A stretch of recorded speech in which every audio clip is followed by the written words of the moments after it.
kebarangkalian peristiwa bergabung. Jadi dalam video ni saya akan tunjukkan semua contoh buku teks. Kiranya kita akan go through satu chapter dalam satu video lah. Okey. 9.1 peristiwa bergabung. Bila kita cakap pasal peristiwa bergabung ni, maksudnya kita kata ada gabungan dua atau lebih peristiwa. Jadi peristiwa bergabung ni maksudnya gabungan dua atau lebih peristiwa. Okey, kalau tengok nombor 1 ni kan, contoh 1. Tulis ruang sampel. Ruang sampel ni macam kita belajar dulu, set lah. Kita buat set dia punya sampel untuk peristiwa. Okay, kita tengok kalau A ni 5 kepingkat berlabel dengan huruf TEKUN dimasukkan dalam sebuah kotak. 2 kepingkat dikeluarkan dari kotak secara rawak satu demi satu tanpa satu pemulangan. Jadi nampak sekarang apa peristiwa yang terjadi? Nampak? 2 kepingkat dikeluarkan. Jadi peristiwa yang jadi dekat A ni ialah dia keluarkan kad. Jadi benda ni keluarkan kad ni 2 kali. Jadi peristiwa pertama keluarkan kad pertama, lepas tu keluarkan kad kedua. Jadi benda yang penting dekat soalan ni kena tengok, nampak? Tanpa pemulangan. Maksudnya lepas ambil kad pertama tu dah tak masuk balik dan dia akan ambil kad kedua. Okey. Jadi benda ni akan isiat kita punya jawapan. Okay, kalau kita tengok A ni sekarang, contoh, kalau kali pertama kita dapat T, betul? Kali pertama kita dapat T, kita dah takkan masukkan balik T. Jadi bila kali kedua kita ambil kad, kita akan ambil selain T. Jadi selain T, mungkin kemungkinan dapat E, ataupun T dengan K, ataupun T dengan U, ataupun T dengan N. Alamak. Okey. N. Okey, ni kalau kita dapat T kali pertama. Okey, kalau kita dapat E kali pertama, jadi E dengan T, ataupun E dengan K, E dengan lagi U, E dengan N. Okey, bila cakap pasal sampel ni, kedudukan mana-mana dulu tak apa, asalkan ada dalam kita punya jawapan. Okey, dah E, lepas tu K. Kalau kita kali pertama dah kita keluarkan K, kali kedua mungkin K dengan T, ataupun K dengan E, K dengan U, K dengan N. Okey, dah K, apa lagi belum? U pula. Kalau kali pertama U, kita tak akan dapat keluarkan U dah. Jadi mesti gabungan dengan huruf selain U. Okey, jadi UT, UE, UK, UN. Okey, jadi U dah, N pula. Kalau kali pertama keluarkan N, jadi N dengan T, N dengan E, N dengan K. Cukup tak? Macam ada K, N dengan T, N dengan E, N dengan K, N dengan U. Nampak tak? Jadi penting tanpa pemulangan ni. Kalau dia pulang balik, jadi mesti ada huruf yang sama. Jadi sekarang ni bila tanpa pemulangan, kad pertama dengan kad kedua ni tak boleh sama. Jadi ini ialah ruang sampel bagi yang pertama. Jadi 1, 2, 3, 4, 5, 6, 7, 8, 9, 10, 11, 12, 13, 14, 15, 16, 17, 18, 19, 20. Jadi ada 20 sampel untuk yang A je.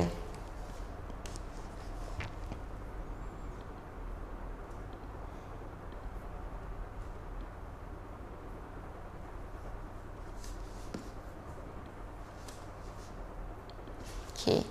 P 2 keping shilling di lambung. Jadi bila 2 keping shilling di lambung, peristiwa dia ialah lambung shilling. Bila lambung shilling, dia kata A dengan G ni mewakili angka dan gambar. Dia nak guna A dengan G untuk kita punya shilling. Jadi apa dia punya sampel? Okey, tadi tanpa pemulangan. Jadi kita tahu kita baling shilling. Baling shilling pertama, baling shilling kedua. Dan tak ada kaitan pun shilling pertama dengan shilling kedua. Jadi bila baling shilling pertama, mungkin mula-mula baling dapat A. Kali kedua, mula-mula baling dapat A, betul? Kali pertama lambung shilling. Jadi bila lambung shilling ada dua, sama ada dapat A atau dapat G. Sama ada dapat A atau dapat G. Jadi kali pertama baling mungkin dapat A. Kali kedua baling boleh je dapat A balik, betul? Okey. A. Kali pertama baling dapat A. Kali kedua baling boleh je dapat G. Kali pertama baling boleh dapat G, boleh jadi G dengan G, boleh jadi juga G dengan A. Nampak tak apa yang terjadi ni? Jadi sekarang ini ialah ruang sampel kalau kita baling shilling. Jadi boleh jadi AA, boleh jadi AG, boleh jadi GG, boleh jadi G dengan A lah. Di mana A ni angka, B ni gambar. Kan shilling kita ada dua side kan? Okey. So sekarang tu sama. Ni ialah jawapan tadilah A dengan B. Jadi ni benda yang samalah ruang sampel ni. Peristiwa bergabung ni ialah gabungan peristiwa. So yang ni gabungan keluarkan kad, gabungan lambung shilling. Jadi ini ialah kalau kita nak keluarkan satu-satu apa kemungkinan jawapan yang kita dapat. Kebarangkalian. Okey. Peristiwa bersandar dan tak bersandar. Bila cakap pasal peristiwa ni ada dua. Bersandar dengan tak bersandar. Bila bersandar ni maksudnya benda yang jadi sebelum ni akan efek, akan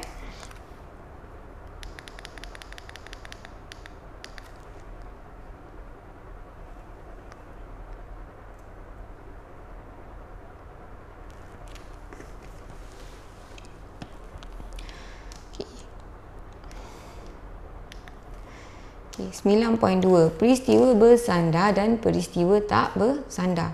Bila kita kata peristiwa yang bersandar tu, maksudnya kita kata, contoh kalau kita ada peristiwa A dan B. Jadi peristiwa yang jadi mula-mula tu akan mempengaruhi, jadi A akan mempengaruhi B. Jadi A ni, peristiwa A akan mempengaruhi peristiwa B. Kita panggil bersandar. Cuba tengok balik contoh satu tadi. Okey, sekarang A ni kita ada tekun, betul? Dia kata kad dikeluarkan tanpa pemulangan. Maksudnya bila yang kad pertama ni kita tak pulangkan, kita tahu yang kad kedua ni kita takkan dapat balik kad satu.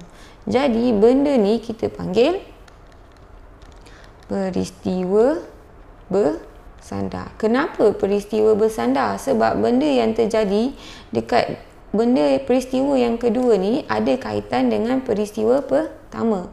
Kiranya jawapan peristiwa apa yang kita dapat dekat kedua ni ada kaitan dengan peristiwa pertama. Okey. Kalau kita tengok B ni, kita baling shilling, betul? Tadi yang ni kita baling shilling. Bila kita baling shilling, contoh kali pertama, kita boleh dapat angka atau gambar. Bila kita baling shilling lagi satu pun, kita boleh dapat angka atau gambar. Jadi, peristiwa pertama ni dengan peristiwa kedua ni tak ada kaitan. Maksudnya, jawapan kedua ni tak ada kaitan dengan jawapan pertama. Kiranya yang pertama ni takkan efek jawapan yang kedua. Okay, ini yang kita panggil peristiwa bersandar dengan peristiwa tak bersandar. Okay. Kalau kita tengok balik, dia kata kenal pasti peristiwa bergabung di bawah. Dia kata bersandar atau tak bersandar, dan berikan justifikasi. Apa maksud justifikasi ni? Ada orang tanya dekat dalam soalan. Kalau justifikasi ni, justifikasi dia macam kita bagi penerangan lah. Dia macam penerangan kenapa kita cakap macam tu. Contoh, kalau A ni. Contoh, kalau kita kata benda ni bersandar, kenapa? Kalau kita kata tak bersandar, kenapa? Dia penerangan ataupun benda yang menyokong jawapan kita. Menyokong jawapan kita. Okay. Jadi kita tengok sekarang ni A ni. Dia kata mendapat angka sebanyak 2 kali apabila sekeping shilling adil dilambung 2 kali. Jadi sekarang bila shilling ada gambar dengan angka, okey. Kita tahu bila kita baling shilling 2 kali tak ada kaitan. Kiranya jawapan yang bila kita baling shilling pertama tak ada kaitan dengan jawapan shilling kedua. Jadi benda ni A ni ialah tidak bersandar. Maksudnya peristiwa pertama tak kacau peristiwa kedua, tak ada kaitan. Okay, tak dipengaruhi. Yang ni macam yang ni lah B tadi. Okay. Kalau B pula mendapat angka dalam lambungan shilling adil dan nombor 4 dalam lambungan dadu adil. Jadi ada 2 benda yang jadi. Mula-mula dia baling shilling. Kali kedua dia baling dadu. Jadi bila peristiwa yang terjadi ni tidak bersandar. Tidak bersandar maksudnya tak kacau, tak mempengaruhi jawapan lagi satu. Ni shilling, ni dadu. Jadi shilling dengan dadu ni, peristiwa yang terjadi ni tak ada kaitan lah. Jadi baling shilling tak ada kaitan dengan, takkan kacau bila kita baling dadu. Okay. C. Mendapat 2 batang pen yang berwarna sama apabila 2 batang pen dikeluarkan satu demi satu. Okey, dia keluarkan pen tanpa pemulangan. Nampak ni, benda penting. Tanpa pemulangan. Jadi kita tahu bila dia ambil pen pertama, dia takkan pulang dah pen tu. Jadi kita takkan dapat pen yang sama. Ini kita kata peristiwa yang bersandar. Kenapa kita kata tidak bersandar? Sebab kenapa yang ni kita kata bersandar? Sebab mempengaruhi. Macam yang saya terang kat sini, tekun tadi kan. Bila kita dah ambil satu huruf ni, bila tak ada pemulangan, kita tak pulangkan, kali kedua tu kita takkan dapat dah yang T ni. Jadi kita tahu kita punya peristiwa kedua ni ada kaitan dengan peristiwa pertama, di mana peristiwa pertama ni boleh mempengaruhi jawapan dekat peristiwa kedua. Okey, ni bersandar. So D mendapat 2 kepingkat yang berhuruf sama apabila 2 kepingkat dipilih secara rawak daripada kad berlabel baik satu demi satu dengan pemulangan. Ni dia kata dengan pemulangan. Jadi sekarang dalam ni ada baik, betul? B, A, I, K. Bila dia pulang balik, contoh kalau mula-mula kita dapat B, kita pulang balik, kali kedua kita still ada pilihan B, A, I, K. Jadi kita kata yang peristiwa pertama ni dengan peristiwa kedua ni tidak bersandar. Kenapa tidak bersandar? Sebab peristiwa yang jadi dekat kedua ni tidak dipengaruhi oleh peristiwa yang terjadi dekat yang pertama. Okey, kalau tengok balik ni jawapan full text lah. Dia kata A ni mendapat angka 2 kali sekeping shilling di lambung. Jadi dia kata tak bersandar. Kenapa? Kebarangkalian dapat angka dalam lambungan shilling pertama, nampak? Tidak mempengaruhi angka dalam lambungan shilling kedua. Dia tak bersandar. Okey. Jadi B pun dia kata shilling dengan lambungan dadu. Dia tak bersandar. Kenapa? Sebab tidak mempengaruhi. Dia sebenarnya, dia punya key point ni mempengaruhi. Okay. Jadi, kalau ada peristiwa 1 dan 2 ataupun A dan B, jadi kalau peristiwa B ni dipengaruhi oleh A ataupun A ni mempengaruhi B, jadi kita kata bila mempengaruhi, kita kata bersandar. Bila tak dipengaruhi, maksudnya tidak bersandar. Macam ni, okey. Ni tak bersandar. Yang ni sebab tanpa pemulangan, keyword dia tanpa pemulangan automatik. Okey, sekejap. Tanda ni apa? Ni maksudnya tak bersandar, okey. Ni tak bersandar, tak bersandar. Bila tanpa pemulangan automatik bersandar. Bila ni dia pulangkan balik automatik tak bersandar. Kenapa bila dia pulang balik? Jawapan. Okey. Contoh 3. Sebuah kotak F mengandungi 7 kepingkat berlabel pameran dan sebuah kotak G mengandungi 5 kepingkat berlabel dengan nombor 3, 5, 6, 8, 11. Sekepingkat dipilih secara rawak dari kotak F dan kotak G. Tentu sahkan konjektor rumus kebarangkalian untuk mendapat huruf P dan nombor genap dengan menyenaraikan semua kesudahan yang mungkin. Okay. Jadi sebenarnya ni ialah benda yang penting kena ingat. Okay. Dalam soalan ni, dalam soalan kebarangkalian ni, kita akan jumpa dan atau. Okay, contoh kalau kita ada peristiwa A, peristiwa B, kita akan jumpa peristiwa A dan B ataupun peristiwa A atau B. Atau ni saya pergi nanti sebab nanti dia akan explain. Bila nampak dan ni automatik nak kira dia P, bentuk dia macam ni, nampak? Ni kita belajar set dulu di mana dia akan dapat formula dia PA darab PB. Ini ialah formula PA PB. Kenapa? Contoh PA dan B ni kalau kita belajar set dulu A, B, kita tahu PA dan B dia share kat tengah-tengah. So ni ialah P, A dan B. Jadi formula dia kalau dan automatik macam ni, bila macam ni formula dia PA darab PB. Ni kena ingat. Ni memang guna sampai habis bab ni. Okey. Nampak je dan. Okey, macam ni bentuk dia. Terus darab.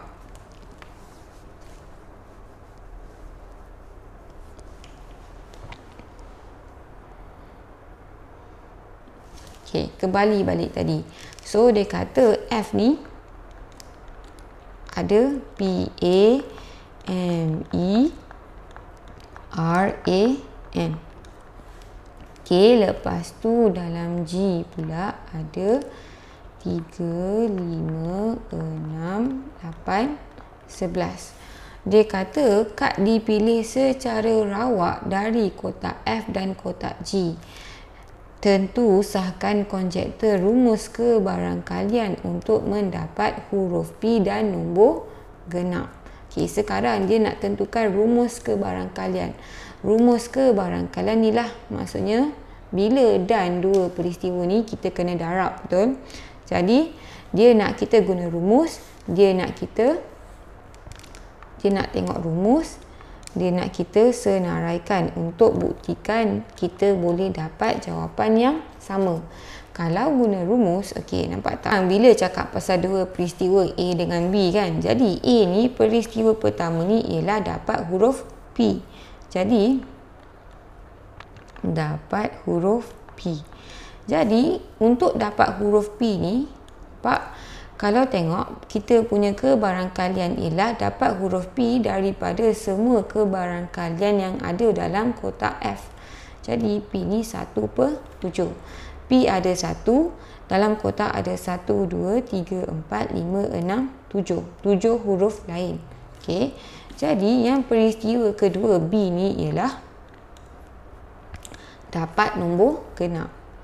Dapat nombor genap. Jadi kalau tengok 3, 5, 6, 8, 11, untuk dapat nombor genap ada dua, 6 dengan 8, betul? Di mana keseluruhan nombor ialah 1, 2, 3, 4, 5. Jadi, dapat huruf P 1/7, dapat nombor genap 2/5. Jadi, kalau tengok rumus, untuk cari kebarangkalian A dan B, ialah P, A dan B ataupun kebarangkalian dapat huruf P dan dapat huruf genap ialah P, kita tulislah dapat huruf P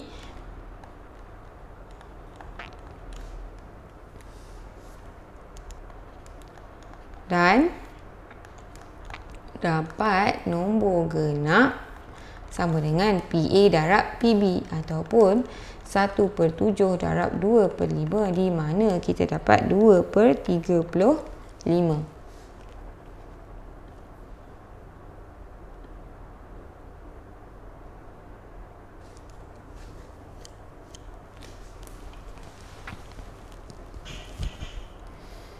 Kalau kita senaraikan pula, jadi P dan nombor genap. Jadi apa kita punya, apa sampel yang kita boleh dapat? Jadi sampel yang kita boleh dapat huruf P. Jadi kalau mula-mula dapat huruf P, yang kedua mesti nombor genap. Jadi P dan 6, dia boleh dapat juga P dengan 8. Yang mula-mula dah sah-sah mesti P. Yang kedua mesti nombor genap.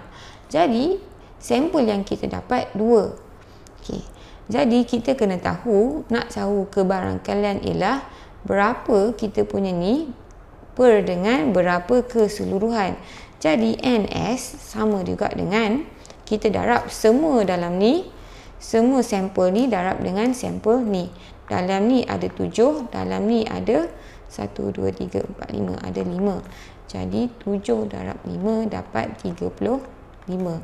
Di mana kebarangkalian kalau kita senaraikan sama dengan 2/35. Nampak? Kalau kita senaraikan dapat 2/35. Kalau kita guna rumus, kita pun dapat 2/35. Jadi kita boleh kata guna mana-mana pun akan dapat jawapan yang samalah. Tapi daripada kita guna senaraikan ni, senang guna yang ni. Kenapa senang guna yang ni? Kalau sampel kecil, bolehlah nak tulis satu-satu. Tapi kalau sampel besar, dia membazir masa. Lepas tu boleh jadi kita careless, kita tertinggal nombor ke apalah. So, sebenarnya prefer guna yang ni lah. Tapi kalau rasa selesa nak guna yang ni pun tak ada masalah. Kenapa? Sebab kita still akan dapat jawapan yang sama. Okey.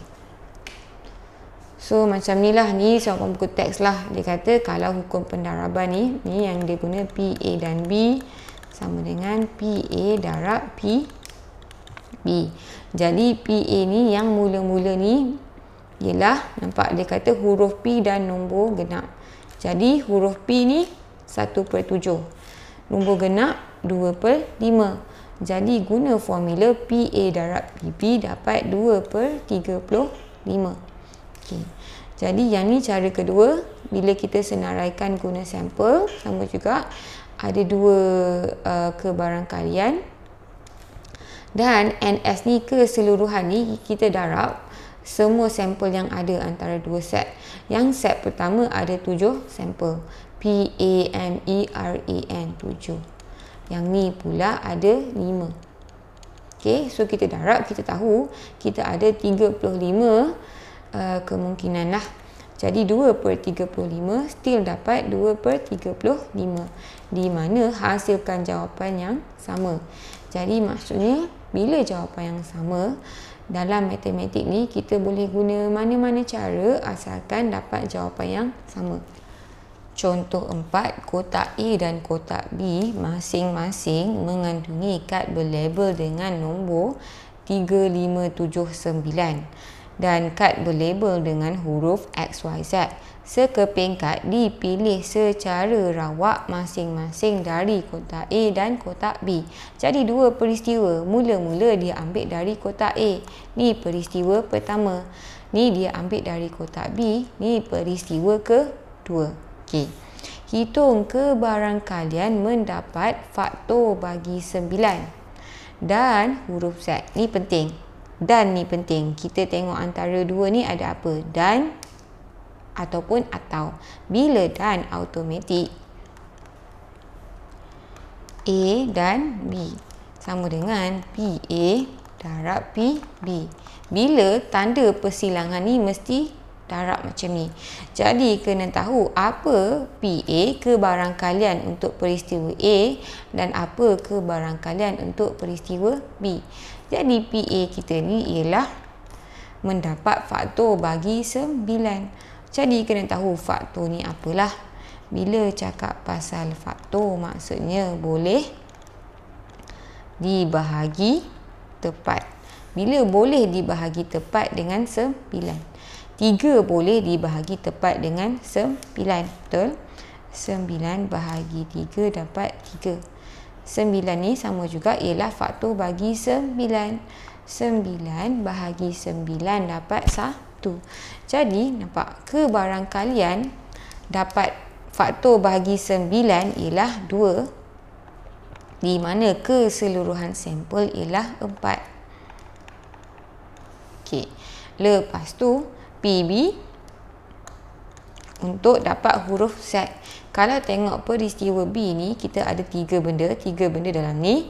Untuk dapat Z hanya ada 1. 1/3. Jadi PA, PB.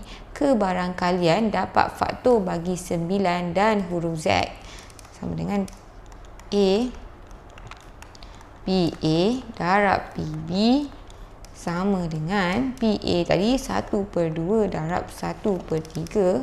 Kita dapat 1/6. Okey. So yang ni dalam buku teks lah dia kata kebarangkalian dapat faktor bagi 9 dan huruf Z. So inilah, ni guna formula. Formula PA darab PB. Okey, bila dan automatik PA darab PB. Ataupun kita boleh senaraikan. Saya ada ajar before ni. Kalau saya lagi suka kita terus buat yang ni lah. Senaraikan ni pun boleh.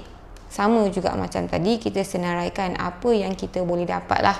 Jadi faktor bagi 9, 3 dengan 9. Huruf Z, Z. Jadi yang A ni mesti faktor bagi 9. Jadi faktor bagi 9 ialah 3. Dia boleh jadi 3, dia boleh jadi 9. Dan kedua huruf Z memang sah Z lah. Pun sama juga. Daripada sini, untuk tahu keseluruhan sampel, kita darab semua sampel yang ada. 4 darab 3.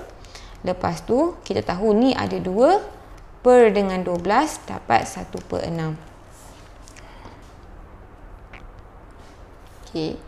Sebuah beg mengandungi 8 biji guli hijau. So, kita tahu dia ada 8 hijau dan sebiji guli merah. 1 merah. Di mana kita tahu dalam beg tu 8 tambah 1 ada 9 ni apa ni? Guli. Okey. 2 biji guli dipilih secara rawak dari beg tersebut satu demi satu. Okey, ni dia punya keyword dia tanpa pemulangan. Warna guli dicatat. Bila tanpa pemulangan, kita tahulah benda ni peristiwa bersandar. Maksudnya kali kedua, peristiwa kedua tu akan affected by yang pertama. Dipengaruhilah. Jadi dia nak gambar rajah pokok. Okay, gambar rajah pokok ni. Okay. Ni peristiwa pertama. Bila pertama dia keluarkan, dia boleh jadi dia keluarkan hijau atau merah. Betul? Jadi apa kebarangkalian dapat hijau? Hijau ni 8 daripada keseluruhan ialah 9.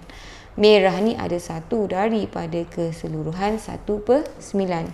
Kita tahu dia tak pulangkan. Bila dia tak pulangkan, lepas dah keluarkan sekali, kali kedua ni mesti dia per dengan 8 je. Kenapa dia per dengan 8? Sebab daripada 9 biji, 1 dah keluar tak simpan balik.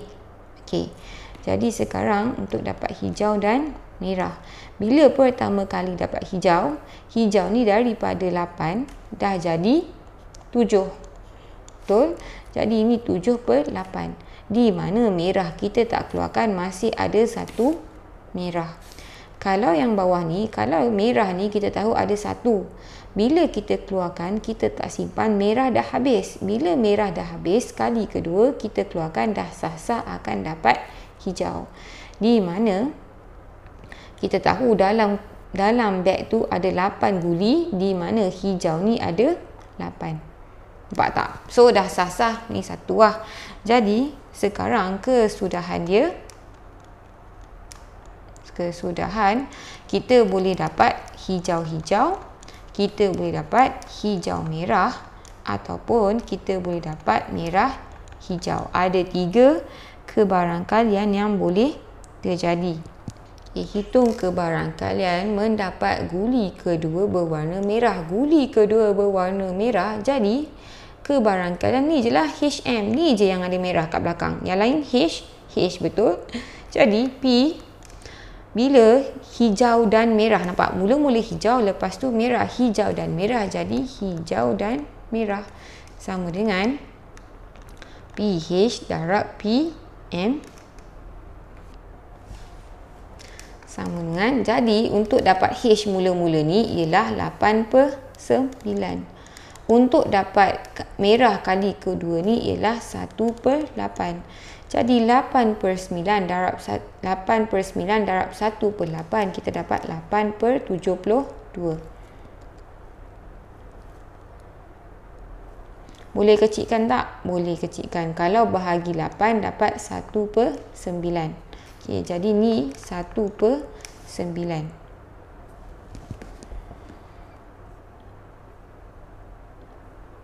Okay. Kedua, mendapat kedua-dua guli berwarna hijau. Kedua-dua guli berwarna hijau ialah yang ni lah, H dan H. Jadi P, H dan H. Jadi maksudnya kali pertama dapat H dan kali kedua pun dapat H. Jadi PH darab PH. Kalau tengok balik sini, H ni ialah 8/9. Nampak? Kali pertama H ni 8/9. Kali kedua H ni 7/8. Jadi dapat 56/72. Boleh kecilkan tak? Boleh. Bahagi sifir 8 dapat 7/9. Okey, ni dia punya jawapan buku teks lah. So sama jugalah. Guli pertama, guli kedua. Ni ialah kesudahan dia. Lepas tu guli kedua berwarna merah, sebab sini je yang warna merah. So 8/9. Nampak? Dia macam ni tau. Bila sini warna merah, laluan dia macam ni. Nampak? Jadi H ni 8/9, yang ni 1/8. Hijau dan merah. Bila ada dan, automatik macam ni. So PH darab PM. Ini jadi PH yang dia lalu ni 8/9, PM yang dia lalu ni 1/8. Okay. So sama juga yang dua ni, bila kedua-dua warna hijau, jadi dia lalu sini hijau. Jadi hijau pertama ni 8/9, yang ni 7/8. Ni P, H dengan H kan, H dengan H, jadi PH darab PH lah. So kita dapat 8/9 darab 7/8 lah. So sama juga macam tadi lah, 56/72 dapat 7/9 tadi. Okay, bila kita tahu bila saling eksklusif ni, maksudnya tak boleh terjadi sekali, di mana kebarangkalian A dan B ialah kosong. So ni ialah gambar dia, nampak tak? Bila saling eksklusif ni, nampak tak ada bertindan A dan B. Bila tidak saling eksklusif, ada tengah-tengah antara A dan B ni. Okay. Jadi formula dia kita tahu. Sebelum ni kita belajar kalau P, A dan B, nampak? Bila dan, automatik P, A dan B. Ni formula dia, P, A darab P, B. Kita dah belajar sebelum ni kan? Okay. Bila atau, ni kena ingat, bila dan, ni bentuk dia. Bila atau, dia bentuk kesatuan. Nampak? Jadi formula dia PA tambah PB tolak P, A dan B. Ni ialah formula dia. So, kalau dalam buku teks dia asingkan. Kalau tidak saling eksklusif ialah yang ni. Kalau saling eksklusif, automatik ni tak ada. Okey. Kalau hafal satu ni pun okey je sebenarnya. Kenapa? Sebab kita tahu bila benda tu saling eksklusif, automatik P, A dan B ialah tak ada ataupun kosong. Okay. So inilah, kalau tak saling eksklusif, PA tambah PB tolak PA dan B. Kalau saling eksklusif, hanya PA tambah PB. Kalau tak ingat ni, ingat satu ni je pun okey. Sebab bila saling eksklusif nanti, automatik yang ni akan jadi kosong. Okay, ni dia punya formula lah. Okay. Dan paling senang kalau ingat, nampak je dan guna ni. Nampak je atau guna yang ni. Nampak? Atau guna kesatuan. Kalau dan, automatik guna yang ni. Okey. Okay, gambar rajah Venn di sebelah menunjukkan hubungan antara set semesta ni keseluruhan A, B, C. Satu nombor dipilih secara rawak daripada set semesta. Satu nombor.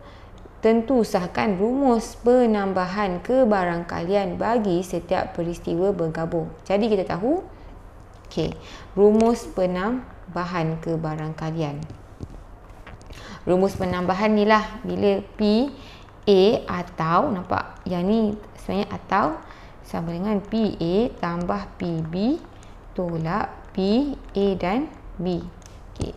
Bila saling eksklusif, kita tahu automatik tak ada persilangan. Jadi P, A, B sama dengan PA tambah PB.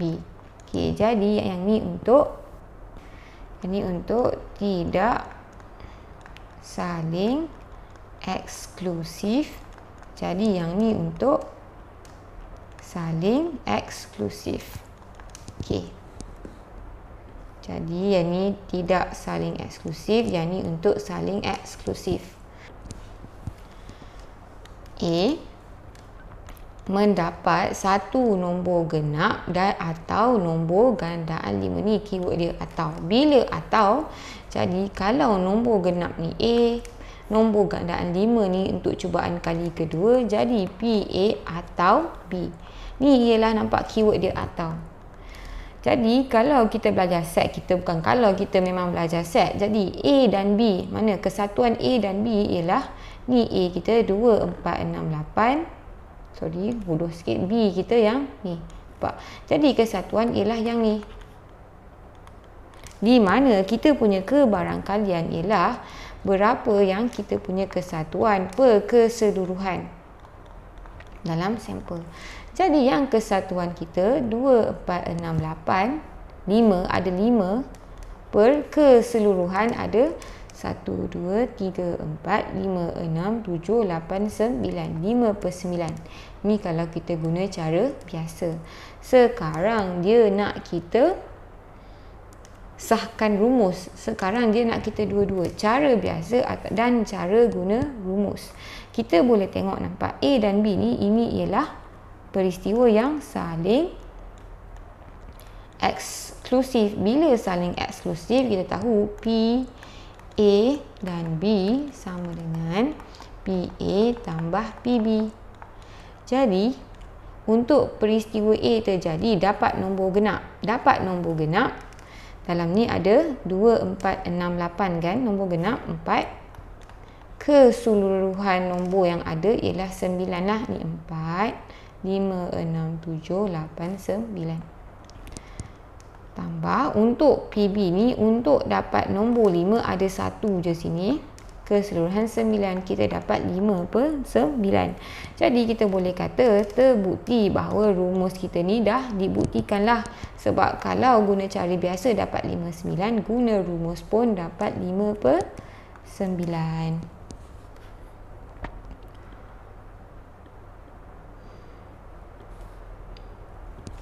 Okay. B mendapat satu nombor genap atau nombor perdana. Jadi sekarang ni, kalau nombor genap ni A, nombor genap kita ada 2, 4, 6, 8, betul? Okey, jadi kita tahu set A ni, ini ialah kita punya nombor genap. Okey, nombor perdana ni apa? 2, 3, 5, 7, 9 tak? 1 pun tak. Jadi kita tahu sekarang ni A, yang ni C. Nampak? Jadi A dan C ini ialah PA. Ini ialah yang peristiwa berikutnya.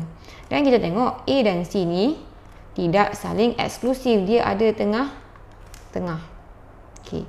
Kalau kita guna yang biasa kita tahu, ini ialah P, A dan B ialah sama juga. Nak cari dia punya kebarangkalian ialah berapa nombor yang A dan B per dengan keseluruhan. Jadi kalau tengok semua A dan B ni ada 1, 2, 3, 4, 5, 6, 7.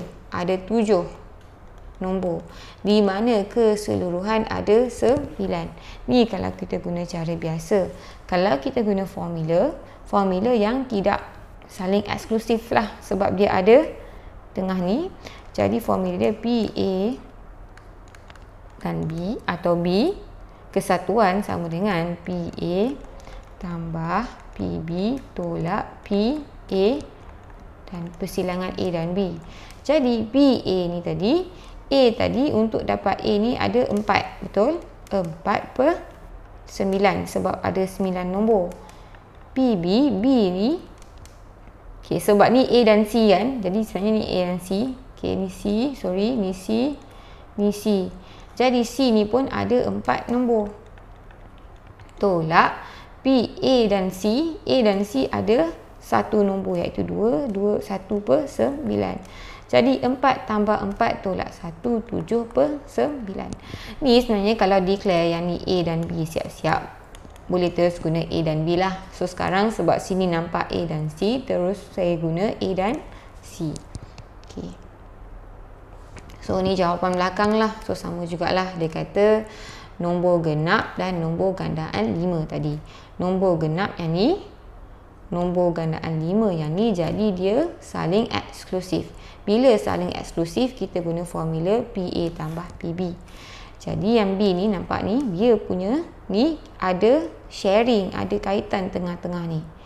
Jadi dua benda ni ada kaitan, jadi dia tidak saling eksklusif. Bila tak saling eksklusif, kita guna formula ni lah. PA tambah PC tolak PA dan C. Ni saling eksklusif.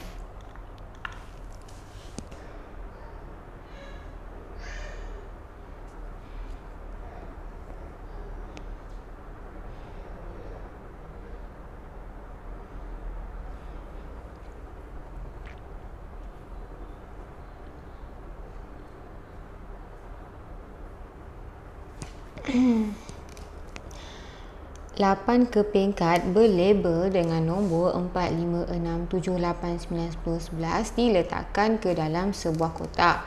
Sekepingkat dipilih secara rawak dari kotak.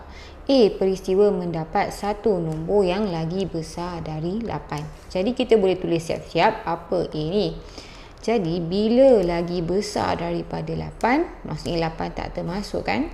Jadi 9, 10, 11.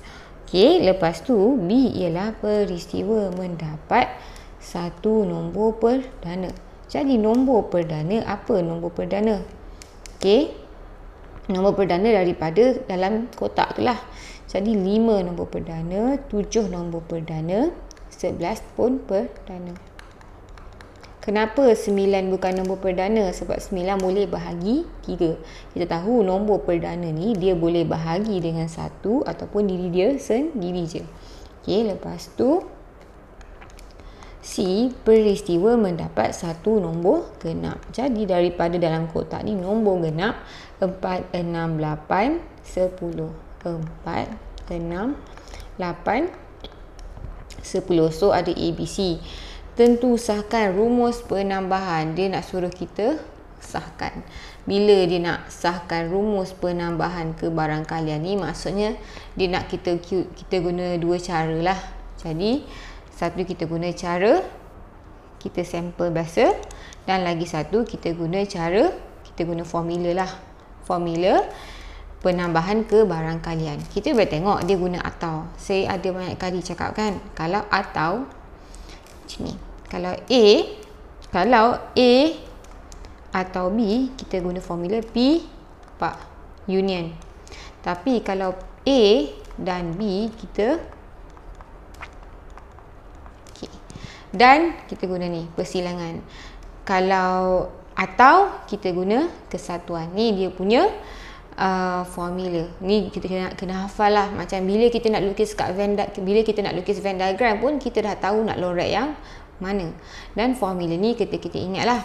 Rumus penambahan ke barang kalian ni, kat atas ni lah, P A atau B sama dengan PA tambah P B tolak P A kesatuan A bersilang dengan B lah, A dan B. Okay. So benda ni lagi satu.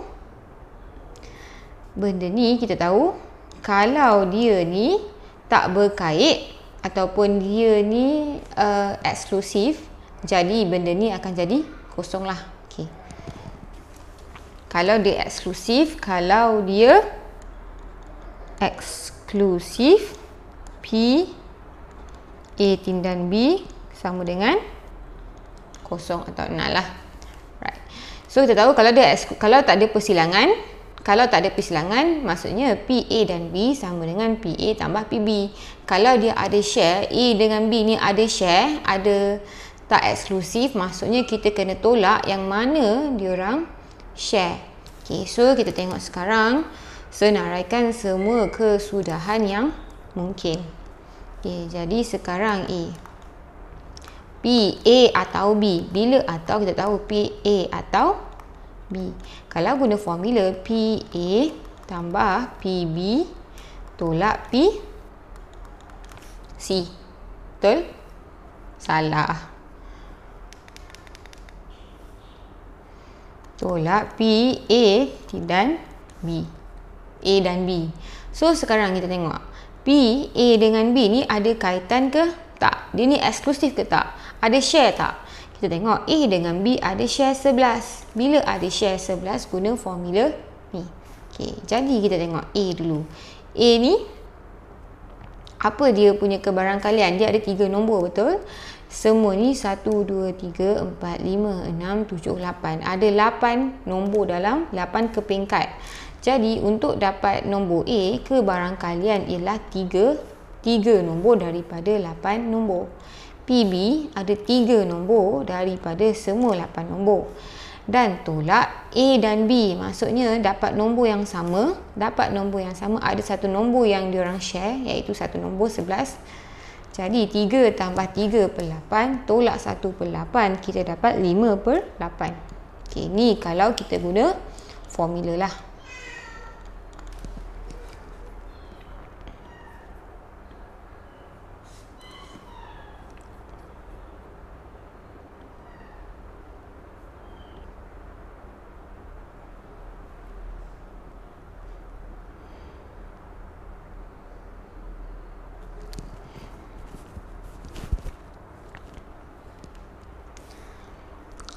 Kalau kita guna sampel, okey, sekarang dia kata A atau B, betul? Jadi P A atau B. Jadi kita buat macam cara kita buat set. Nampak? P A, semua A dan B.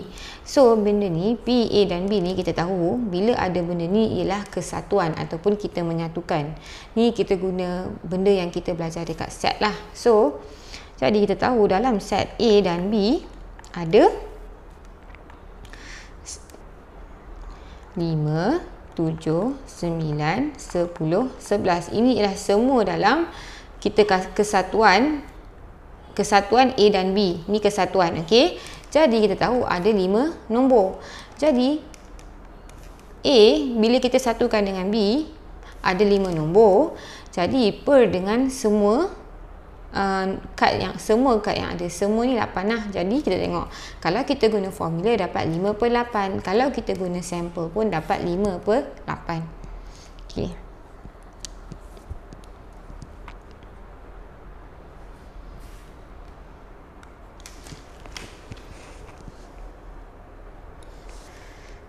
Jadi B, A atau C. Bila atau automatik kita tahu simbol kesatuan. Jadi PA tambah PC, yang depan tambah yang belakang, tolak yang mana diorang share. A bersilang dengan C ataupun dia punya kebarangkalian A dan C. Kan? Okay. Kenapa benda ni nampak bersilang? Sebab kita tahu bila contoh kalau ni A, ni C, yang ni bersilang, dia sama-sama share. Sebab tu ni tanda bersilang ataupun A dan C. Maksudnya dia share. A dengan C ni share. Okay. Jadi A tadi ada 3. Kebarangkalian dia 3 kad daripada 8 kad. Kalau C ada 4 kad daripada 8 kad. Tolak A bertindan dengan C ataupun A bersilang dengan C. Okay. Jadi ada tak A dengan C yang dia share?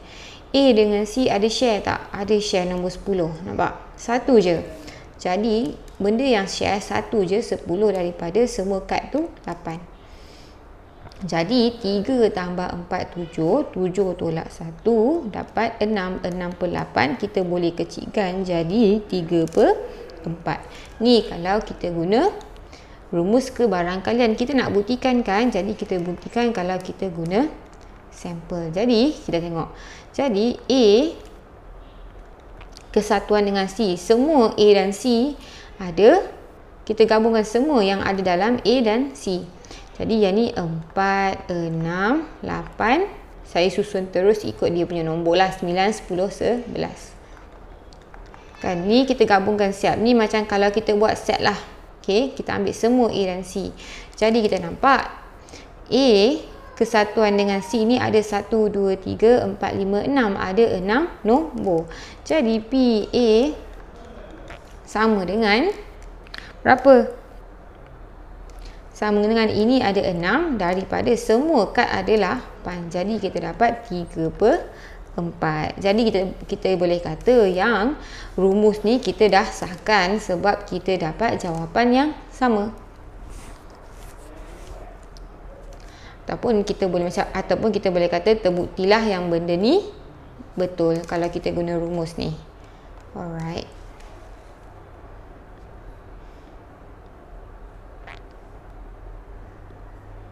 Okay. C, P kebarangkalian B atau C. Jadi P, B atau, nampak bila atau macam ni. Jadi formula dia BB tambah PC yang depan tambah belakang tolak dia punya persilangan. Okay, jadi B ni ada 3. Betul? Kebarangkalian dia 3 kad daripada 8 kad. Untuk C ni pula kebarangkalian dia 4 kad daripada 8 kad. Betul? 1, 2, 3, 4 tolak. Ada tak diorang ni share nombor yang sama? Kalau kita tengok tak ada. Betul? Kosong. Jadi kalau kosong, kosong lah. 0/8 sama dengan kosong. 0/8 ataupun kita boleh kosong. Ataupun bila kita tengok persilangan kosong, sebenarnya kita boleh tahu yang benda ni ialah apa? Saling eksklusif. Okey.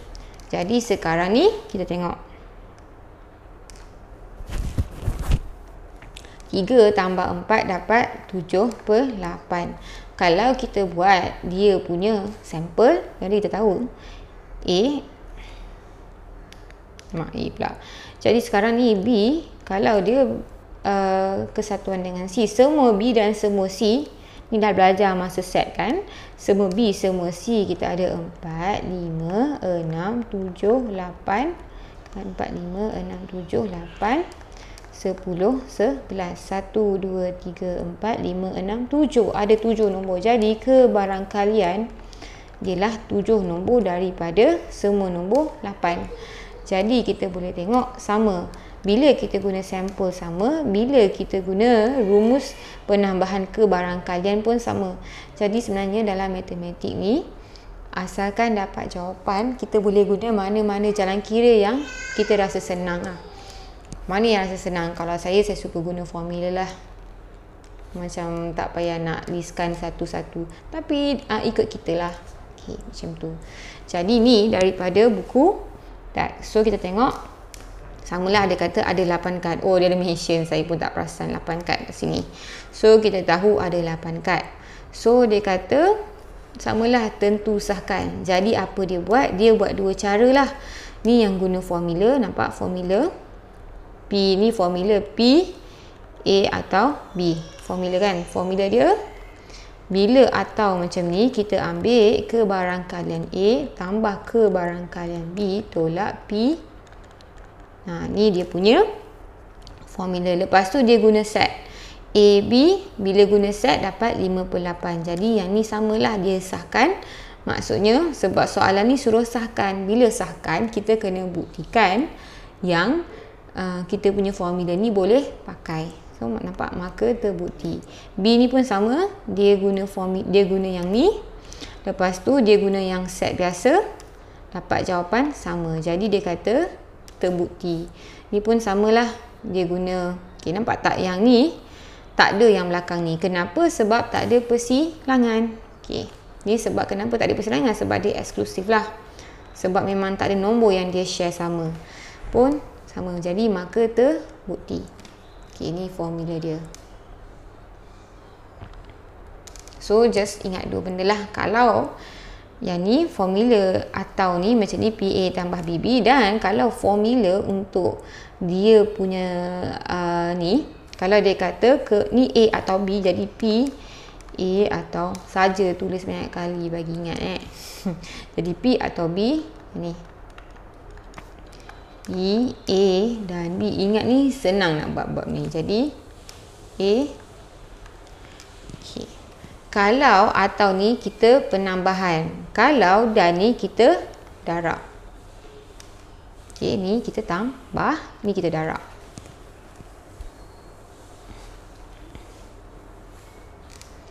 Okay, contoh 9. 5 kepingkat yang berlabel dengan huruf cinta dimasukkan ke dalam sebuah kotak. Sekepingkat dipilih secara rawak. Hitung kebarangkalian kad itu berlabel huruf konsonan atau A. Nampak tak? Dia ada atau. Jadi kita tahu P konsonan atau A. Ataupun kalau kita terus buat formula dia, konsonan tambah PA tolak P konsonan. Nak tulis macam ni boleh, nak terus bagi huruf siap-siap boleh. A ke, ni kita jadikan dia B. Jadi pendek sikit lah. Jadi kita nampak kan, tak kisah mana-mana. Jadi konsonan, bila atau kita guna kesatuan. Jadi dia ada cinta, C-I-N-T-A. Kalau kita tengok, boleh A ni huruf vokal. Jadi A ni sama dengan vokal. Dah sah-sah konsonan dengan vokal ni tak boleh terjadi sekaligus. Jadi ni automatik kosong. Kenapa? Sebab memang konsonan dengan vokal ni tak boleh terjadi bersama, ataupun kita tahu dia ni saling eksklusif lah. Dia eksklusif, tak boleh jadi bersama. Jadi jawapan dia PA, P konsonan tambah PA. Jadi apa kebarangkalian dapat konsonan? Konsonan C&T konsonan, betul? 3. Ada 3 yang konsonan per dengan semua sekali yang ada 5. A kita P, untuk dapat A dalam cinta ni hanya ada satu A, di mana kita ada 5 kepingkat, 1/5. Jadi P konsonan atau A, P konsonan atau A sama dengan P konsonan panjang pula tambah PA, di mana P konsonan 3/5, PA 1/5, kita dapat 4/5. Jadi ni buku tak samalah, dia kata yang ni dia terus keluarkan. Jadi dia kata kalau konsonan CNT 3, kad yang berlabel huruf AA. Jadi konsonan atau A, nampak bila atau kita tahu kesatuan. Jadi kesatuan guna formula tadilah. Tulis banyak kali, senang ingat PA tambah PB tolak PA EP. Jadi sebab dia ni tak boleh ada sekali kosong, sebab itulah kita punya jawapan ni PA tambah PB je. Nampak dia punya jawapan ni, terus tulis PA tambah PB.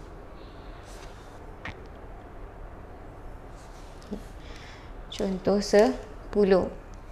Dalam satu jamuan, kebarangkalian Zalifah dan Maran makan cendol masing-masing ialah 5/7 dan 3/5. Okey, wakilkan kebarangkalian Zalifah dan Maran makan cendol dalam jamuan. Okey, dia nak dalam gambar rajah van. Gambar rajah van macam inilah. Okey, di mana kita ada set besar kat luar. Okey. Jadi kita tahu kita ada dua, Zalifah dengan Maran. Saya bagi Z dengan M je lah. Okay, Z, Zalifah ni Maran. Dia kata, okay, senang kita bagi. Okay, kalau makan, dia kata dia tengah cakap pasal makan cendol, betul?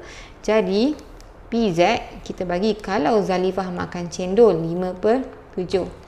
Kalau Zalifah tak makan cendol, 1 tolak 5/7 lah, betul? 2/7. Jadi kalau Maran ni makan cendol, ianya ialah berapa? Makan cendol 3/5. Kalau Maran ni tak makan cendol, ianya ialah berapa? 1 tolak 3/5 sama dengan 2/5. Okey. Jadi sekarang ni kita tahu dalam bulatan ni ialah yang makan cendol. Jadi apa kebarangkalian tak makan cendol? Bila tak makan cendol, maksudnya nampak P, nampak Zalifah tak makan cendol dan Maran pun tak makan cendol. Jadi Zalifah ni, mana Zalifah? Zalifah tak makan cendol 2/7. Okey, darab dengan siapa ni? Maran tak makan cendol 2/5. Jadi 2/7 darab 2. 2/7 darab 2/5 dapat 4/35. Jadi kita tahu tak makan cendol dekat luar ni 4/35. Jadi kita tahu 5/7 ni semua dalam bulatan. Yang ni pun sama. Yang Maran ni makan 3/5 ni pun semua dalam bulatan. Kalau kita nak tulis yang mana dia punya bahagian, kita kena tahu tengah-tengah ni. Di mana tengah-tengah ni ialah kawasan di mana dia share. Maksudnya Zalifah ni makan, Maran ni pun makan. Jadi bila atas ni, bila kita makan cendol, maksudnya kebarangkalian Z ialah Zalifah dan Maran. Nampak? Dan bila dan sama-sama makan, jadi Z ni ialah 5/7. Darab dengan M ni dia makan ialah 3/5. Jadi kita dapat 15/35. Boleh kecilkan dengan sifir 5 kan. Bahagi 5 dapat 3, bahagi 5 dapat 7. Jadi kita tahu kawasan tengah-tengah ni ialah 3/7. Kita tahu Zalifah ni makan 5/7. Kalau satu bulatan ni 5/7, dekat sini dah ada 3/7. Jadi sini kawasan yang dia makan tak share dengan Maran ni ialah 5 per sini, kawasan ni ialah 5/7 tolak 3/7 dapat 2/7. Kawasan ni 2/7, ini 3/7. Jadi Maran pula, Maran ni kawasan dia 3/5 ni semua ni. Kita kena tolak dengan 3/7. Jadi 3/5 tolak 3/7. Guna je kalkulator ataupun manual pun boleh lah. 7/7 darab 5/5. 21 tolak 15 dapat 6. Jadi 6/35. Jadi dalam kawasan dalam ni 6/35.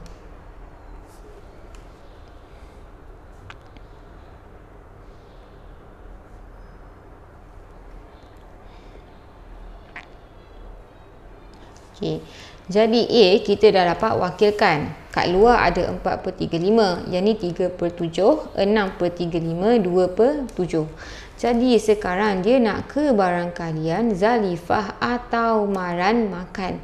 Bila atau kita tahu P, Z atau M. Nampak? P, Z atau M. Guna formula PZ tambah P, M tolak persilangan PZ dan M. Jadi PZ ialah 5/7 tambah PM ialah 3/5 tolak, nampak ni, Z dan M. Z dan M ni yang tengah-tengah dia share ni, persilangan kat sini ialah 3/7. Jadi bila tambah ni kita dapat 5/7 tambah 3/5 tolak 3/7 dapat 31/35.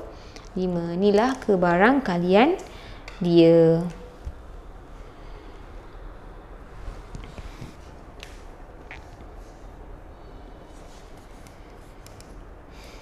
Ataupun kita boleh tengoklah daripada kita punya Venn diagram ni, nampak kesatuan, kita tahulah maksudnya tambah je lah semua ni. 2/7 tambah 3/7 tambah 6/35. Jadi kita akan still dapat 31/35. Mana-mana cara pun boleh. Okey. Ni buku teks lah, sama jugalah dia kata kedua-dua Zalifah dan Maran makan. Okey. Ni samalah macam saya buat tadi, cuma saya explain panjang sikit lah. Okey. So ni lah, ni kaedah alternatif ni yang tadilah. Bila kita dah ada semua ni, kita kan tengah cakap pasal kesatuan. Ni P, Z dan M. Bila kesatuan maksudnya semua dalam ni lah, kita tambah je lah. Okey. Ataupun kita boleh guna formula.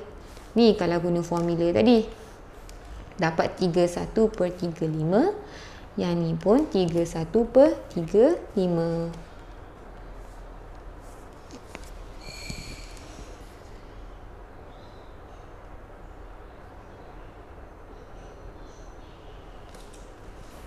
Okey. Contoh 11, kebarangkalian sebuah telefon pintar yang dihasilkan mengalami masalah paparan 2/13. Jadi kita tahu yang ada mengalami masalah ni 2/13. Lepas tu dia kata dipilih secara rawak lukis gambar rajah perokok. Okey, dia ambil dua telefon. Okey, menunjukkan semua kesudahan yang mungkin. Seterusnya hitung kebarangkalian bahawa sekurang-kurangnya, okey, dia nak sekurang-kurangnya sebuah telefon pintar yang dipilih mengalami masalah paparan.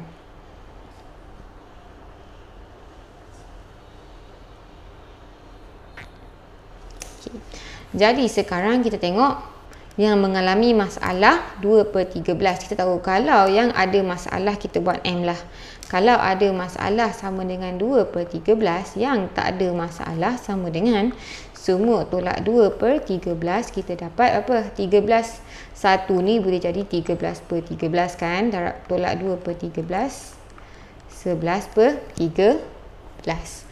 Jadi kita tengok 11/13 dekat sini. So kita ada dua masalah dengan tak ada masalah. Jadi dia nak kita buat gambar rajah pokok. Jadi dia ambil dua telefon pintar, betul? Jadi telefon pintar pertama tu, okey, mungkin dia ambil yang masalah, mungkin dia ambil yang tak ada masalah. Kalau ada masalah 2/13. Yang tak ada masalah 11/13. Ni yang kali pertama dipilih secara rawak. Kali kedua pun boleh jadi tak ambil yang masalah ataupun yang tak ada masalah. Masalah tak ada masalah. Yang ada masalah ni 2/13, yang tak ada masalah 11/13. Yang ni 2/13, yang ni 11/13. Okay. Kita boleh tengok dia ni tak bersandar. Maksudnya yang kebarangkalian yang terjadi masa ambil telefon pertama ni tak kacau kebarangkalian bila ambil yang kedua. Okay. Hitung kebarangkalian. Okay. Jadi apa kesudahan? Warna lain lah. Alright. Jadi kesudahan dia boleh jadi dia ambil MM ataupun MM ni di mana kedua-dua masalah. Boleh jadi yang ambil masalah tak ada masalah. Masalah tak ada masalah. Boleh jadi masalah tak ada masalah, lepas tu kali kedua tu masalah. Boleh jadi kali pertama ambil tak ada masalah, kali kedua ambil pun tak ada masalah. Okey. Jadi ni kesudahan yang kemungkinan sama ada dia dapat dua-dua masalah. Masalah tak ada masalah, kali pertama tak ada masalah, kali kedua dapat yang masalah pula, ataupun dua-dua tak ada masalah. So apa yang dia nak? Dia kata sekurang-kurangnya sebuah telefon pintar mengalami masalah. At least satu. Jadi at least satu. Sekarang kita tengok ni at least satu tak betul, dua-dua. Yang ni at least satu kan, masalah tak ada masalah. Ni pun at least satu. Ni dua-dua okey, so tak nak. Jadi dia nak kebarangkalian sekurang-kurangnya sama ada tiga. Yang ni atau yang ni atau yang ni. Jadi kebarangkalian dia ialah sekurang-kurangnya satu, betul? Satu bermasalah. Sama ada mungkin mula-mula masalah dan masalah. Masalah dan masalah. Bila masalah dan masalah, maksudnya sebenarnya kita cakap pasal dan. Nampak? Kali pertama masalah, kali kedua masalah. Bila dan automatik darab. Atau, nampak? Bila atau kita tambah. Sama ada yang ni atau yang ni atau yang ni. Jadi, yang kedua ni masalah, tak ada masalah. Atau, nampak? Bila atau lagi kita tambah. And, tak ada masalah. Masalah. Nampak? Sebenarnya, bila ni kita dan. Kenapa? Sebab kali pertama ambil ni. Yang ni dan yang ni. Yang telefon pertama dan kedua. Jadi sekarang masalah ni 2/13. Nampak 2/13 darab 2/13. Ni yang pertama. Tambah. Yang ni nampak. Masalah tak ada masalah ni. Masalah ni 2/13. Nampak. So ni first. Ni kedua. Yang ada masalah 2/13 darab. Yang tak ada masalah ni. Kita lalu jalan bawah ni. 11/13. Tambah dengan sekarang yang ni tak ada masalah, ada masalah, tak ada masalah 11/13. Ada masalah, bila ada masalah 2/13. So ni darab ni, tambah ni darab ni, tambah ni darab ni. Guna kalkulator je dapat berapa?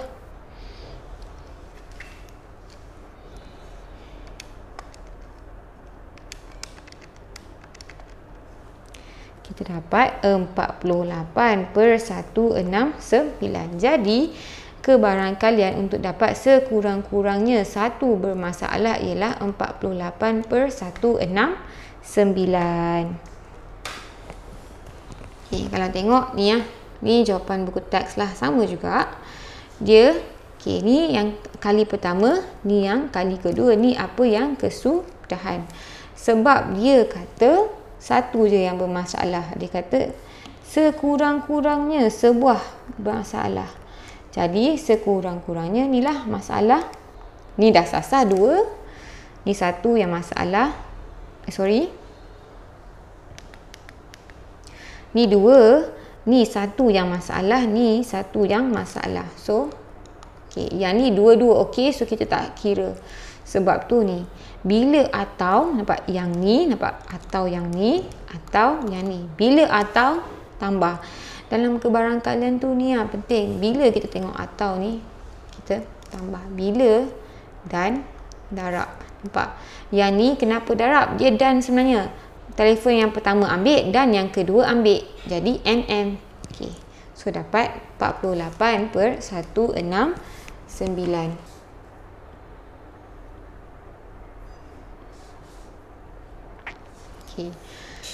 Sebiji dadu adil dilambung 2 kali berturut-turut. Dadu adil ni yang biasalah 1 sampai 6 tu. 2 kali berturut-turut. Jadi 2 kali. Jika uji kaji ini dijalankan sebanyak 540 kali, Berapa kalikah sekurang-kurangnya satu nombor kuasa 2 sempurna diperoleh? Apa nombor kuasa 2 sempurna ni? Kuasa 2 sempurna ni 1 kuasa 1, 2 kuasa 2, 3 kuasa 3, 4 kuasa 4 dan seterusnya. Dadu ni kita ada 6 nombor je. Jadi yang kuasa 2 sempurna ni kita tahu kuasa 2 sempurna kita sama ada ialah kebarangkalian dapat 1 atau 4. Di mana untuk dapat kuasa 2 sempurna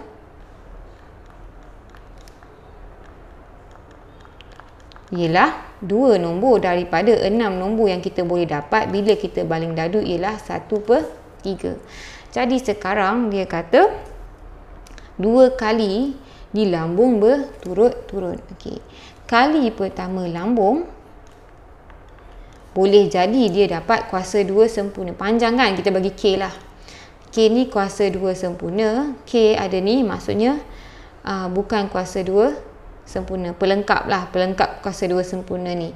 Jadi kalau kuasa 2 sempurna ni 1/3. Jadi bukan kuasa 2 sempurna.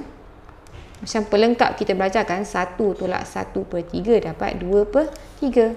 Jadi sini ialah 2/3. Jadi kali pertama, kali kedua dia baling dadu tu, kita tahu dadu yang kita baling kali pertama dengan dadu yang kita baling kali kedua tu tak ada kaitan kan.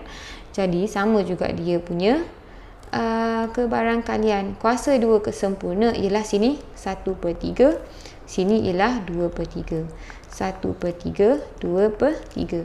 Jadi kesudahan dia boleh dapat K ni K, tulis K, K tak K, K, K tak K. Dia boleh jadi K dengan K, kuasa 2 sempurna dengan kuasa 2 sempurna, kuasa 2 sempurna dengan bukan kuasa 2 sempurna, bukan kuasa 2 sempurna dengan kuasa 2 sempurna, bukan dan bukan. Okey, ni kalau kita baling dadu.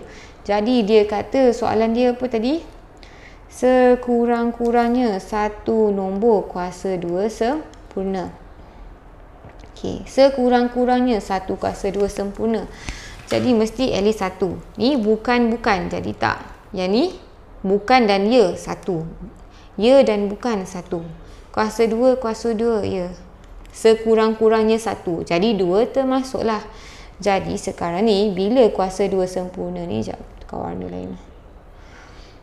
Okey, P kuasa 2 sempurna ni. Okey, jadi dia P kebarangkalian sekurang-kurangnya satu nombor kuasa 2 sempurna sama dengan sama ada KK atau nampak bila atau yang ni atau yang ni atau yang ni, betul? Atau P K atau P, nampak tak? Jadi yang ni kita dapat kuasa 2 sempurna kuasa 2 sempurna kuasa 2 sempurna. Jadi laluan yang kita lalu ni nampak kita ambil atas ni 1/3 1/3 tambah yang ni nampak kuasa 2 sempurna yang dilalu tadi 1/3 bukan kuasa 2 sempurna laluan dia kat bawah ni kan 2/3 tambah bukan kuasa 2 sempurna laluan dia dekat bawah ni 2/3 darab kuasa 2 sempurna atas ni 1/3. Guna kalkulator 1/9 tambah 2/9 tambah 2/9 kita dapat 5/9. Jadi untuk 2 kali baling ni kita dapat 5/9 untuk sekurang-kurangnya satu nombor kuasa 2 sempurna. Ni kalau kita baling sekali. Ni kalau kita kiranya satu set lah. Satu set. Okey. Dia kata jika uji kaji ni dijalankan 540 kali, berapa kalikah sekurang-kurangnya nombor kuasa 2 sempurna akan diperoleh. Kita tahu bila kita satu kali kita buat ni, kebarangkalian untuk sekurang-kurangnya satu nombor kuasa 2 sempurna ialah 5/9. Ni kalau satu kali. bila dia buat 540 kali, nak tahu berapa kali dapat, kita darablah dengan kebarangkalian dia. Jadi 5 per 9 darab dengan 540, yang ni kita boleh potong jadi 60, kita dapat 300 kali. Jadi dia kata berapa kalikah sekurang-kurangnya satu nombor kuasa 2 sempurna akan diperoleh 300 kali. Okey, kalau tengok balik, yang ni dalam buku teks. Kalau tak nampak sangat, boleh tengok buku teks contoh nombor 12 lah. Macam ni. Okey, dia cakap ni kita fahamkan masalah lah. Dia nak apa? Yang paling penting kita kena tahu soalan nak apa. Jadi kita tahu dia tak bersandar. Kenapa tak bersandar? Macam saya kata, dadu ni kita baling 2 kali. Dadu yang kedua tak ada kaitan dengan dadu pertama. So, nombor kuasa 2 sempurna 1 dengan 4. Jadi, nombor kuasa 2 sempurna macam tadilah, macam nak tahu. So, sekurang-kurangnya satu nombor kuasa 2 sempurna. Okey, samalah ni bila kita keluarkan sebenarnya lagi nampak lah. Bila kita keluarkan macam ni, dapat KK. So, kita terus nampak yang mana sekurang-kurangnya satu nombor kuasa 2 sempurna. Jadi, samalah lukis gambar rajah. Sebab dia 2 kali, bila lukis gambar rajah pokok, lagi senang nak nampak. So, ni sebenarnya lebih kurang sama yang macam apa yang saya terang tadilah. So, mula-mula kita cari untuk 1 kali dulu. Bila 1 kali ni, sebab benda yang kita buat ni boleh untuk 1 kali je. Jadi, kita dapat 5 per 9. 1 kali 5 per 9. Jadi, 540 kali sama dengan 5 per 9 darab dengan 540. Jadi kesimpulannya sebanyak 300 kali untuk memperoleh sekurang-kurangnya satu nombor kuasa 2 sempurna.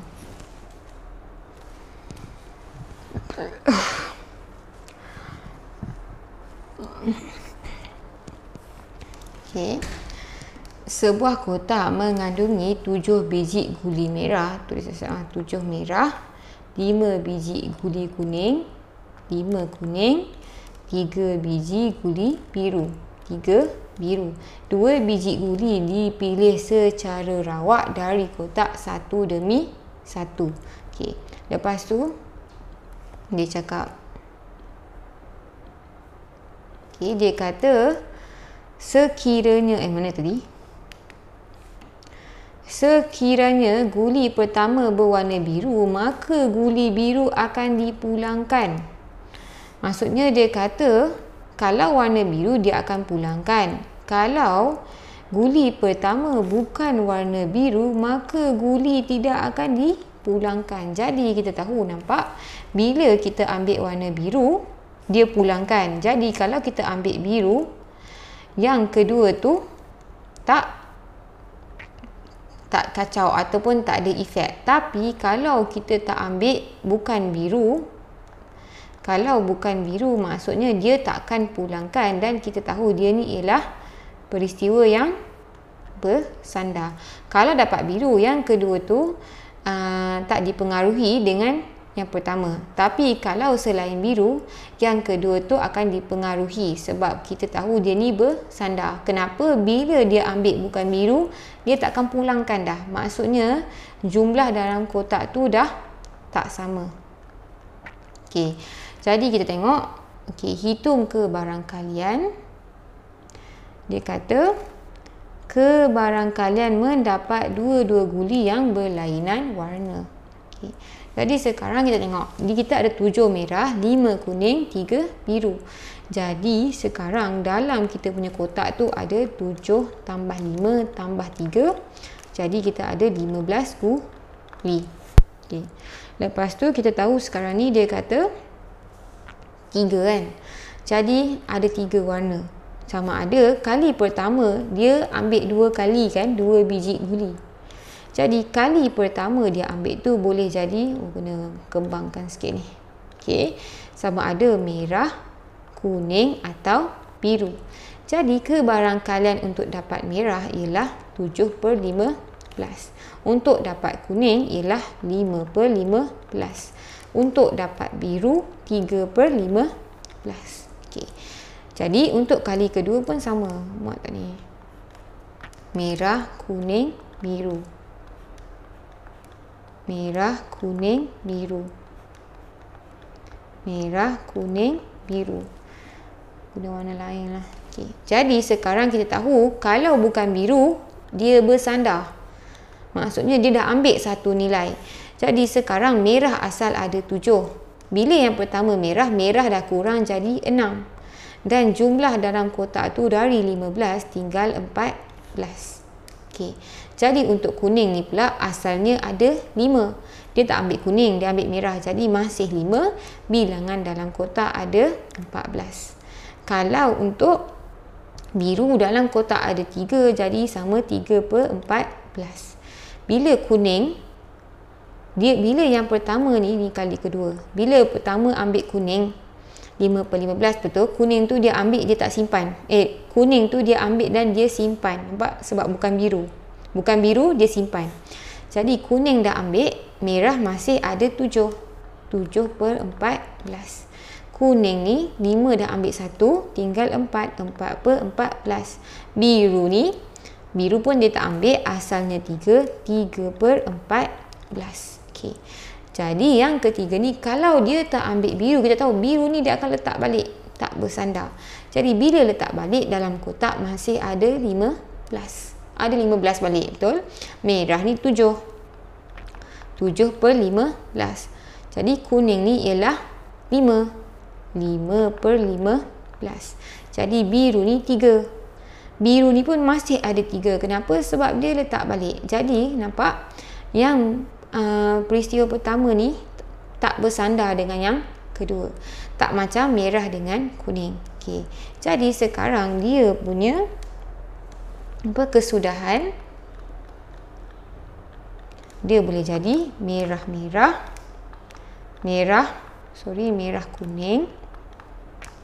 merah biru, dia boleh jadi kuning merah, kuning biru. Yang ni dia boleh jadi biru merah, biru kuning, biru. Okay, ini ialah kesudahan yang kita boleh dapat. Jadi kebarangkalian mendapat guli yang berlainan warna.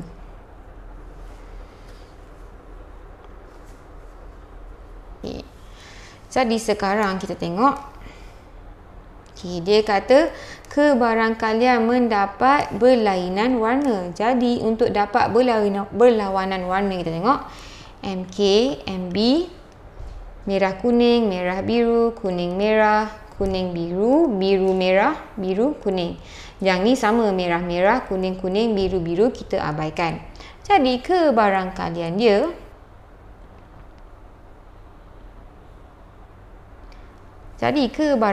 untuk mendapat kedua-dua yang berlainan warna, jadi kebarangkalian guli berlainan warna sama juga dengan, sama ada dia dapat MK atau, nampak bila atau kita tambah, ataupun MB ataupun KM ataupun KB ataupun BM ataupun BK. Ni guli berlainan warna. Dia ada dua cara. Yang ni panjang sikit.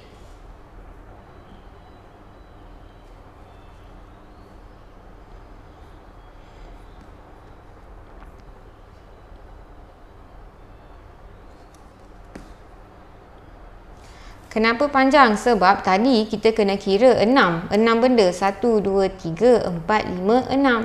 Kita tahu juga kalau kita kira kebarangkalian dapat dua-dua guli berlainan warna, kita kena kira 6 kebarangkalian. Tapi kalau kita kira pelengkap sama dengan 1 tolak yang dia bagilah kebarangkalian. Nampak? Kebarangkalian yang kita nak. Jadi kalau kita boleh cari 1 tolak pelengkap, kita akan dapat apa yang dia nak, iaitu kita dapat guli yang berlainan warna. Okey. Jadi kita pergi balik tadi, sama ada kita guna yang ni. Okey, kita tunjuk MK merah dan kuning. Merah dulu, lepas tu kuning. 7/15. 7/15 darab. Kuning tadi ialah 5/14. Tambah merah, lepas tu biru. Merah dulu 7/15. Darab dengan apa ni yang pertama, kedua. Merah dengan biru. Biru 3/14.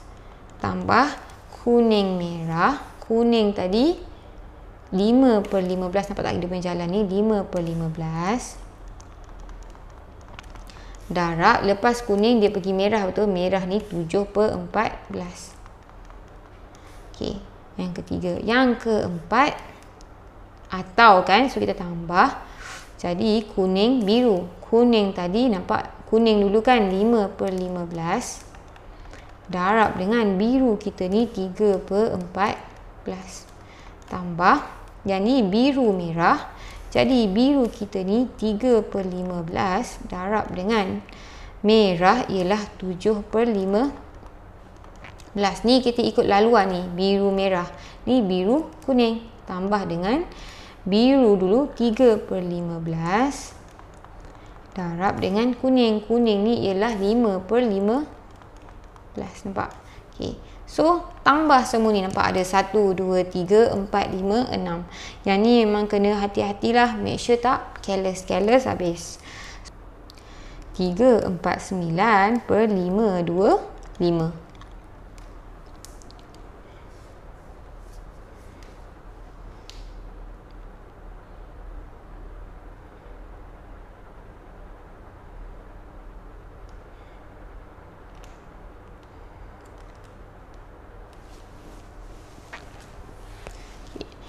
Kalau kita guna pelengkap tadi, sama juga dengan 1 tolak pelengkap. Semua pelengkap. Pelengkap ni ialah yang ni lah.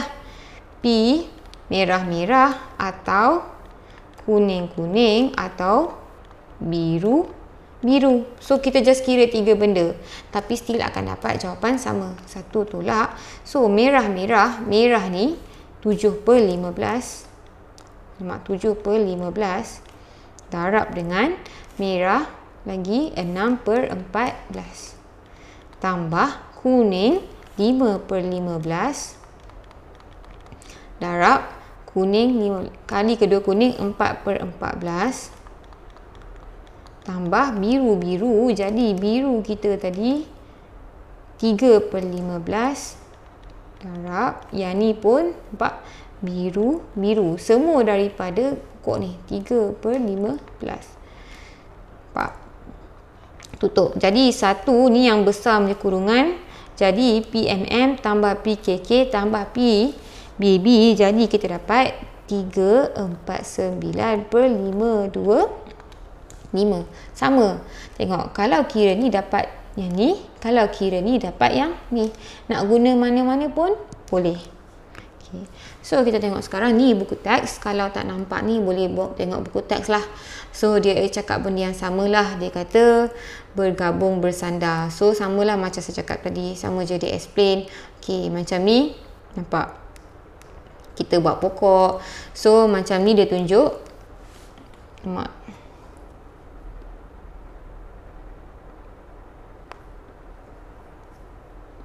Okay. So, ni kalau tengok ni yang dalam buku teks lah. So, sama juga dia explain. Kita kena tahu masalah ni. Dia nak apa yang dia nak. Okay, dia kata bergabung bersandar. So, kita tahu soalan ni. Nampak? Macam ni lah. Merah dengan kuning. Dia bila dia ambil, dia tak letak balik. Jadi, nampak nombor seterusnya dah berubah.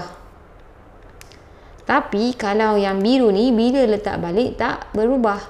So, kita boleh tulis. Lepas tu nampak dia highlightkan yang mana yang kita nak. Kalau tengok yang ni, dia kira kalau yang macam biasalah atau dia tambah semua. Ni untuk semak jawapan, dia guna kaedah pelengkap. Tak kisah nak guna yang ni boleh, nak guna yang ni boleh. Sebab masih akan dapat jawapan. Kita fikirlah yang mana yang kita rasa senang, kita just go yang mana kita rasa senang. Jadi kesimpulan dia untuk dapat guli berlainan warna 349/525. Okey, nampak? Yang ni. Okey.